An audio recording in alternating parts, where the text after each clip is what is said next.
What happens when Hollywood's toughest action hero walks into daytime television's most hostile territory and refuses to back down? When Sylvester Stallone stepped onto the View set that Tuesday morning, no one expected the explosive confrontation that would erupt live on national television, a full-blown verbal war that ended with security escorts and panicked network executives scrambling to contain the damage. From the moment Stallone walked out, the tension was undeniable. Joy Behar had been mocking his latest project for weeks on social media, dismissing it as just another testosterone-fueled fantasy for aging men clinging to their glory days. And while her co-hosts urged her to ease up, Joy was never one to hold back once the red light hit. Well, she smirked as Stallone sat down. Look who decided to grace us with his presence. Sylvester Stallone, the man who's made a career playing the same character over and over again. Stallone's jaw flexed, but his tone was controlled. Good morning, Joy. I'm here to talk about my new film, if that's all right with you. Joy waved him off, refusing to miss her opening shot. Oh, we'll get to your movie. But first tell us why you think it appropriate to keep churning out these violent, outdated films when the world is crying out for more meaningful content. The co-host shifted nervously, realizing this was not a typical promo segment. Stallone leaned forward, his gravelly voice edged with irritation. Joy, with all due respect, you clearly haven't seen the film. It's about redemption, family, and finding purpose later in life, concepts I think someone your age might appreciate. Gasps echoed through the studio at the subtle dig, and Joy's face flushed. Someone my age? Are you really going to patronize me on my own show? She snapped. I'm not patronizing anyone, Stallone countered firmly. I'm pointing out that you're attacking something you admit you haven't seen. That's irresponsible for someone in your position. Joy's pitch rose. My position? You mean the position of someone who calls out Hollywood's toxic masculinity when she sees it? No. Stallone fired back, his patience fraying. The position of someone who gets paid to have opinions on things she hasn't bothered to research. You want to talk toxic? How about jumping to conclusions and spreading negativity without the facts? The room froze, the weight of the clash pulling every eye to the table. Joy slammed her palm down. Don't you lecture me about facts, Sylvester. I've been in this business longer than you think, and I know empty machismo when I see it. Your whole career is built on the fantasy that violence solves problems. Stallone's voice rose, thundering across the studio. Violence solves problems? Rocky was about an underdog who never quit. Rambo was about the trauma of war veterans. Those stories meant something. They inspired people. What exactly are you inspiring? Joy? Teaching people to tear each other down on live television. Joy bolted to her feet, her face blazing with rage. How dare you question me? I've fought for women's rights and social justice while you've been flexing for cameras pretending to be a tough guy. Stallone shot up as well, towering over the table, his glare unflinching. Pretending? I wrote Rocky when I was broke and sleeping in bus stations. I built everything I had with my own hands. I've created jobs, raised millions for charity, and given people characters that give them hope. What have you done besides complain? The studio pulsed with electricity as camera operators leaned in, knowing they were capturing pure television history, while the control room debated frantically whether to cut to commercial. Joy's voice cracked with fury. What have I done? I've used my platform to hold people like you accountable, to call out the damage your movies do to young men who think fists solve everything. Stallone let out a hard, humorless laugh that cut through the silence. My movies, he repeated, shaking his head as the audience sat on the edge of their seats, realizing they were witnessing a moment that would not be forgotten. Joy, you want to talk about damage? How about the damage you cause every single day by teaching people it's okay to attack others without knowing the facts, that cruelty and dismissiveness somehow count as activism? The other co-hosts, their nerves fraying, tried weakly to intervene. Maybe we should take a quick break. But neither Joy nor Stallone acknowledged them, locked in a clash that was spiraling out of control. I am not cruel. Joy screamed, spit flying as her voice cracked. I am honest. Something this town desperately needs more of. You can't handle the truth about what your movies really represent. Stallone didn't raise his voice. Instead, his words dropped to a chilling whisper, heavy with the weight of a lifetime frustration. You want the truth, Joy? The truth is you're a bitter, angry person who tears people down because you've never built anything of your own. The truth is you thrive on destroying what others create, because deep down you know you've never made anything that mattered. The studio fell into stunned silence as the words detonated like a bomb, leaving Joy's face flickering between red, purple, and pale white, her mouth opening and closing like a fish gasping for air. Finally, she screeched, "How dare you? How dare you come on my show and call me bitter? Security, get this man out of here right now." But Stallone leaned forward, unmoving, his voice as steady as granite. "I'm not going anywhere until I'm finished. You started this ambush, Joy, so you're damn well going to hear me out." Joy was practically foaming at the mouth. "You don't get to finish anything. This is my show, my set, my rules, and I'm telling you to leave." Stallone laughed, low and cutting. "Your show? This isn't your show, Joy. This is ABC's platform, and you're just a host. And right now, you're proving to everyone exactly why daytime TV is dying, because viewers are sick of watching bitter hosts attack their guests instead of doing their jobs." Another co-host jumped in, desperately trying to steer the segment. "Sylvester, maybe we could talk about your charitable work, or your family." "No." Stallone cut her off sharply. "I's never leaving Joy. I came here to discuss my film, but instead I walked into a setup. And I'm not leaving until Joy explains why she thinks it's acceptable to launch personal attacks on something she hasn't even seen." Joy's hands trembled on the table, her face blotchy with fury. "I don't need to see your stupid movie to know what it is. It's the same garbage you've been peddling for 40 years. Punch this, shoot that, flex your muscles, and everything magically works out." Stallone's voice rose again, steadier now, building momentum. "And that right there proves my point.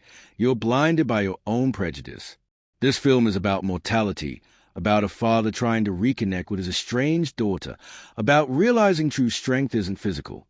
But you don't care about any of that, because it doesn't fit your narrative." Joy slammed both palms on the table, rattling the mugs. "Don't you dare psychoanalyze me, you muscle-headed has-been. I know exactly what your movies are, fantasies for weak men who can't deal with reality." Stallone arched an eyebrow, his reply as sharp as a blade. "Has-been? Joy, my last 3 films grossed over $200 million worldwide. When was the last time anyone paid to hear your opinions outside the studio?" The audience gasped audibly, the color draining and flooding back into Joy's face as she sputtered. "That's it. I don't care what the producers say. I want him out now." But the co-hosts exchanged panicked glances, silently weighing whether to intervene or let the chaos roll, fully aware the ratings were skyrocketing by the second. "Maybe we should all just take a breath." One of them tried again. "No!" Joy shrieked, stabbing her finger towards Stallone, her body trembling with rage. "This man came here to promote his movie and instead is attacking me personally. This is harassment." Stallone laughed again, this time with genuine amusement, shaking his head slowly. "Harassment? Joy, you spent the last 10 minutes calling me outdated, toxic, violent. Tell me, how exactly is responding to your insult harassment?" "Empty. I respond with fact about your behavior, and suddenly you're the victim. Do you even hear yourself? Facts." Joy shrieked, pacing behind the table like a caged animal. "You call personal insults facts? You call attacking a woman on her own show facts?" Stallone's voice dropped again to that gravelly whisper that carried more menace than shouting. "I'm not attacking you because you're a woman, Joy. I'm calling out your behavior because you're a bully. And bullies don't get to hide behind gender when someone finally stands up to them." The word bully landed like a punch. For a moment, Joy's mouth hung open, stunned, before rage doubled back stronger. "A bully? I'm a bully? You're the one who built an entire career glorifying violence. You're the one who taught young men that fists solve everything, and you dare to call me a bully?" "Yes," Stallone said flatly, never breaking eye contact. "That's exactly what I'm calling you. And right now, in front of millions, you're proving it. You attack, you name-call, you try to silence anyone who pushes back, and when they fight back, you play the victim." Joy's voice cracked as she screamed, "Get out! Get out of my studio right now!" Stallone stayed calm, his words cutting deeper for their steadiness. "It's not your studio, Joy. It belongs to ABC. And last time I checked, I was invited here by the producers to discuss my film, something you still haven't let me do. The cameras drank in every second of Joy's unraveling, her styled hair now a mess from clawing at it, her makeup streaked with sweat, her voice raw and hoarse. "I don't care who invited you," she shrieked. "I don't care what the producers want. This is my segment and I want you gone." Stallone rose to his full height, looming over her like a shadow. "Your segment? Joy, this stopped being your segment the moment you turned it into an ambush. Now it's just a public breakdown because someone finally had the guts to call you out." That was the breaking point. Joy screamed, face crimson. "Security? Where's security? I want this man arrested. He's threatening me." Stallone actually looked incredulous. "Threatening you? Joy, I haven't moved from this spot or raised my voice above a normal level. The only threats here are coming from you." But she was beyond reason, stabbing her finger toward the exits and shrieking out, "Out!" like an incantation. Finally, the studio doors slammed open and 3 security guards charged in, confusion all over their faces. Joy pointed at Stallone as though identifying a criminal in a lineup. "Him! Remove him immediately! Is aggressive and threatening." The head of security, a seasoned man in his 50s, scanned the scene. Stallone calm, arms at his sides, while Joy thrashed, red-faced, sweating, her voice cracking with hysteria. What exactly is the threat?" he asked carefully. "He attacked me. Verbally attacked me on my own show," she gasped, near hyperventilation. Stallone turned to the guards, perfectly composed. "Gentlemen, I was invited as a guest to discuss my new film. Instead, Miss Behar spent the entire segment launching personal attacks. When I defended myself with facts, she demanded I be removed." The security chief shifted uncomfortably, eyes flicking toward the camera still rolling, the stunned audience frozen, the co-hosts looking like they wanted to sink through the floor. "Sir, are you willing to leave voluntarily?" he asked. "Absolutely," Stallone said at once. "But I'd like to say one final thing to your viewers first." "No!" Joy screamed, her voice ragged. "No more talking. Get him out now." But the chief raised his hand, seasoned instincts telling him who was a reasonable party here. If he's willing to leave voluntarily, maybe we should let him finish." Joy's face went white with fury, her body shaking as if she might explode. "Are you kidding me? I'm telling you to remove him and you're negotiating." Joy raged, but Stallone had already turned away from her to face the cameras directly, ignoring her unraveling rant.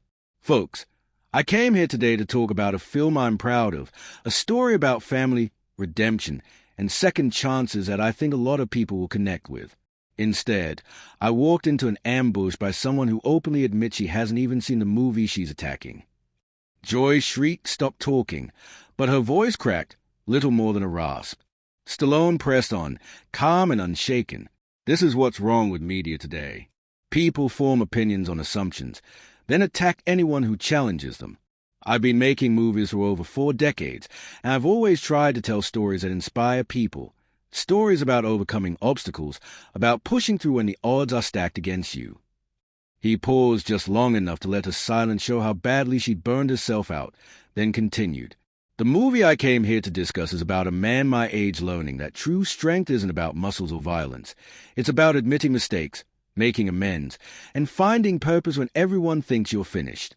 That's a message worth sharing, regardless of what some might assume."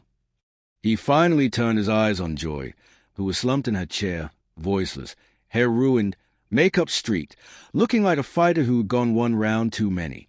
"And Joy, for what it's worth, I hope you do get the chance to watch it someday. You might actually be surprised by what you find." The head of security gave a respectful nod. "Thank you, sir. If you're ready to go." Stallone picked up his jacket and walked toward the exit, dignity fully intact. But before leaving, he turned back to the other co-hosts. "Ladies, thank you for having me. I'm sorry your show got hijacked by someone else's personal agenda." Joy tried to croak a response, but nothing came out. Stallone disappeared through the doors, and the set fell into a stunned silence. The audience didn't know whether to clap, boo, or just sit there frozen. The Peacemaker co-host finally managed, "Well, "That was unexpected," while another muttered, "Maybe we should cut to commercial." Joy, flailing, made desperate throat-slashing gestures at the cameras, but it was already too late. The meltdown had been captured in pristine high definition. The director called for commercial as the studio erupted in chaos. Producers on phones, makeup artists scrambling to salvage Joy's face, co-hosts huddled in damage control panic. Joy herself was a wreck, sweaty hair plastered to her head, makeup ruined, voice gone to a whisper. The woman who had started the show mocking Stallone's supposed machismo ended it in complete emotional collapse. When the show returned, Joy's seat was empty. The co-host awkwardly said she wasn't feeling well, but the viewers knew the truth. Social media was already exploding with clips of the showdown. #Joy vs Stallone trended within minutes. The irony was brutal. Joy tried to brand Stallone as a stereotype of toxic masculinity, yet he stayed calm, articulate, and respectful, while she spiraled into the very caricature of irrational aggression she claimed to stand against.